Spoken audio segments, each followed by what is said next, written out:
everybody, welcome to my channel. My name is Jessie and it has been quite a while since I uploaded, but I am hoping to kick off more consistency in 2023 by starting with my top 10 books of 2022 video. I read a ton of great books in 2022 and I really struggled to narrow these down to my top 10, and for that reason they will not be in any particular order, other than the fact that I think I'm going to talk about all the ebooks and audiobooks I read first, and then I'll get on to the books that I physically owned and read.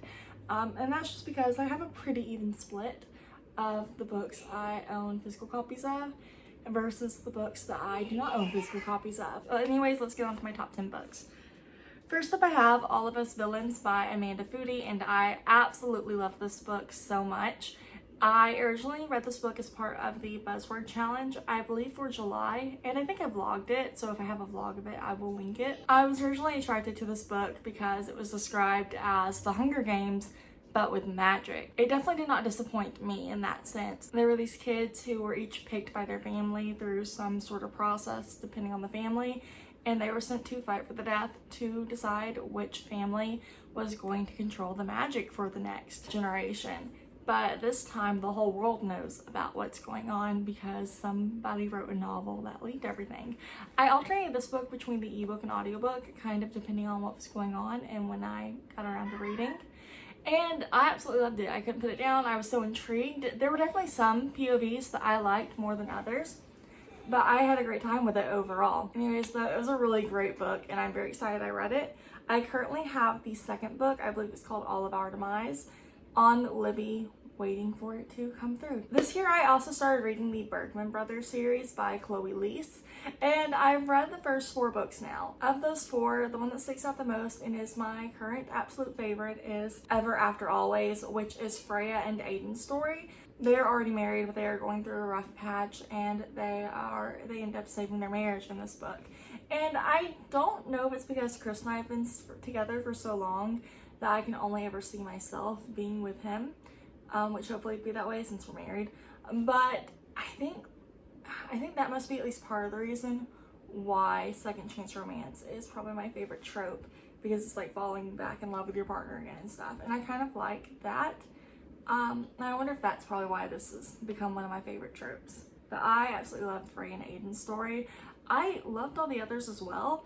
It's just Freya and Aiden's has been my favorite so far. I also read If We Were Villains by ML Rio, and it's another one that I absolutely love. I do not think I would have picked this book up if I weren't participating in the 12 Books by 12 Friends challenge over on Instagram, and I did not complete that challenge. I do not think I'm anywhere near completing it.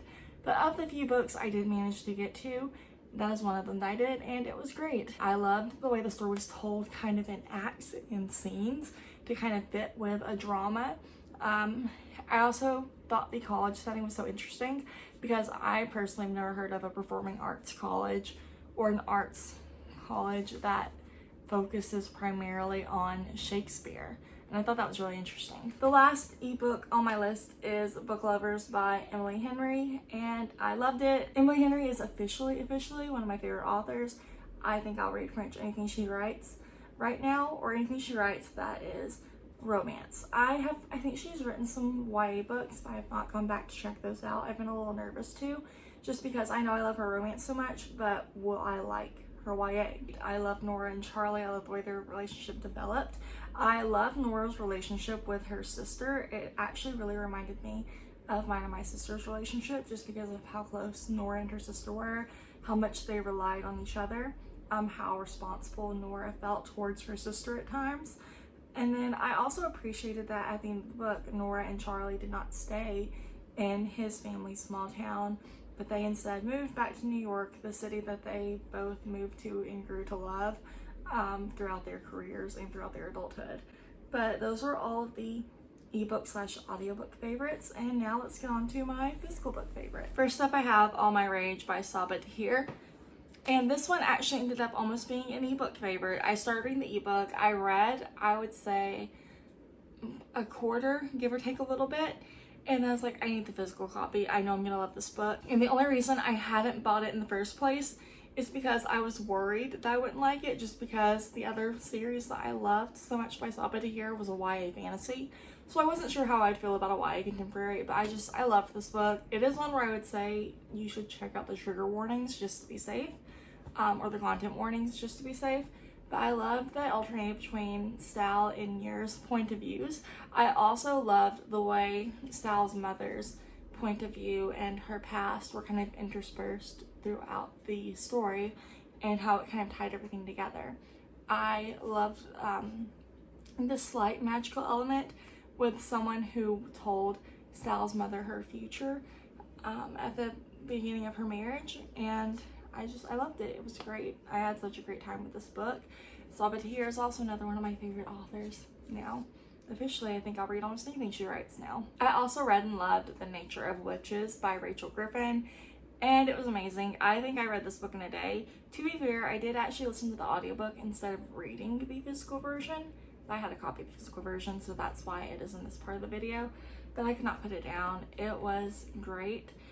Claire's powers were so interesting, the way they would become stronger or weaker in different seasons, the way her relationships with her friends and peers and love interest kind of changed from season to season because of her powers, and how determined she was to get rid of her powers up until the very end whenever she learned how to make her powers stronger, were all so interesting and great. I also have to admit this book did kind of increase my climate change anxiety a little bit at the time, but it was worth it, and it was a really great book.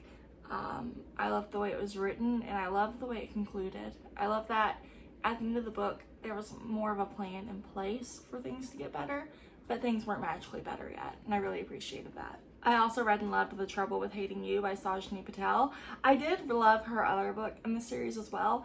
I just liked this one a little bit better. Leah and Jay's relationship was really sweet. Both these characters also had kind of rough past. They both had something bad happen in their past, so this is another thing where I would say check the trigger warnings and content warnings before reading this. But I just really enjoyed it. It was a romance, but it was a little angsty at times, which I think at the time I read this book is something I was in the mood for. I do not think I read this in a day, but I do think I read it in a weekend because I couldn't put it down whenever I got into it. But this is a really great book as well. I loved seeing how their relationship developed. I kind of loved seeing how Aaliyah was able to stand up to some people by the end of the book. I also loved Leah's friendship group, and I'm kind of hoping that more of them will get books eventually. I have not checked Goodreads in a while, so I'm not quite sure if that is the plan or not. I do know one of Leah's friends has her book, and I read that one, but I'm not sure if the others do or not.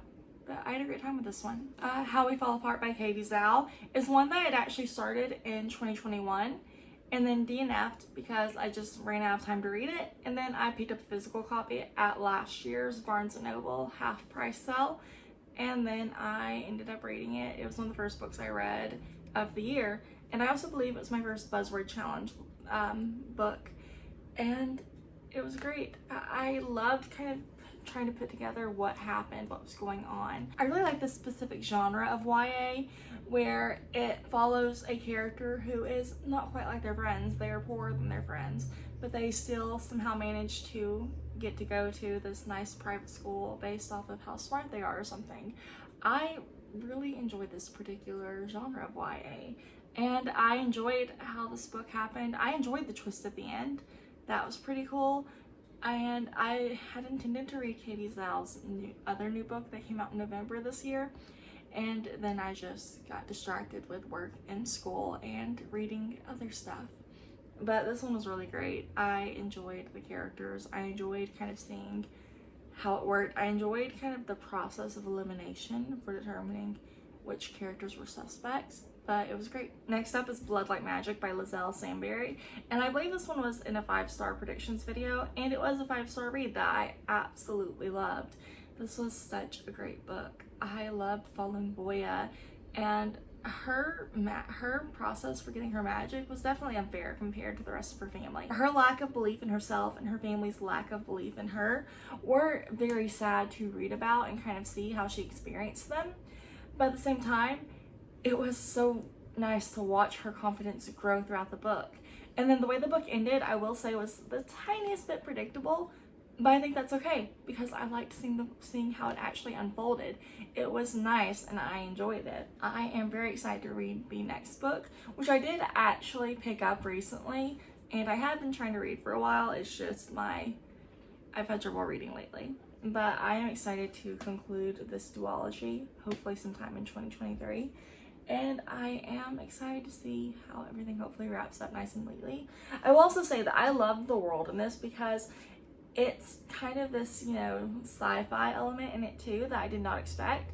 And I also did not expect to like the sci-fi element with the fantasy element, but it was great. And then lastly, I have the Atlas 6 by Olivia Blake. I finally finished this 2 nights ago. I've been trying to read it forever, but I was giving myself like book withdrawals during the work day because I would listen to this on my way to work and I was loving it. I had trouble putting it down. And then I caught myself I spoiled myself actually for this book because I was looking at fan art and I was looking up stuff about the characters, which I shouldn't have been doing. But I was looking up stuff about the characters, I was looking at fan art, and I knew that was a risk and I spoiled the ending. But then I still loved it. It was such a great book. I had so much fun with this. I'm so excited to read The Atlas Paradox. I even picked up Alone with You in the Ether by Olivia Blake. But I loved this book. It was so good. I was drawn into the characters. I was interested in almost all of them. I do have to admit that Libby and Nico are my favorites, but I enjoyed all the others. I enjoyed learning about all the others. Callum is my favorite one to hate. I want to know more about him because it's interesting the way he thinks, but he's not my favorite. The whole thing with this guy at the very end of the book, I didn't see coming until I spoiled it, but I didn't see it coming at first, and I don't think I would have seen it coming if I hadn't spoiled myself, but I love this book, and it was great. Anyways, those were my top 10 reads of 2022. I had a pretty good reading year overall. I didn't read quite as many books as I did in 2021, but overall it was still a great year, and I am excited to see what 2023 has to bring. Anyways, hopefully I'll be talking to you later. Bye.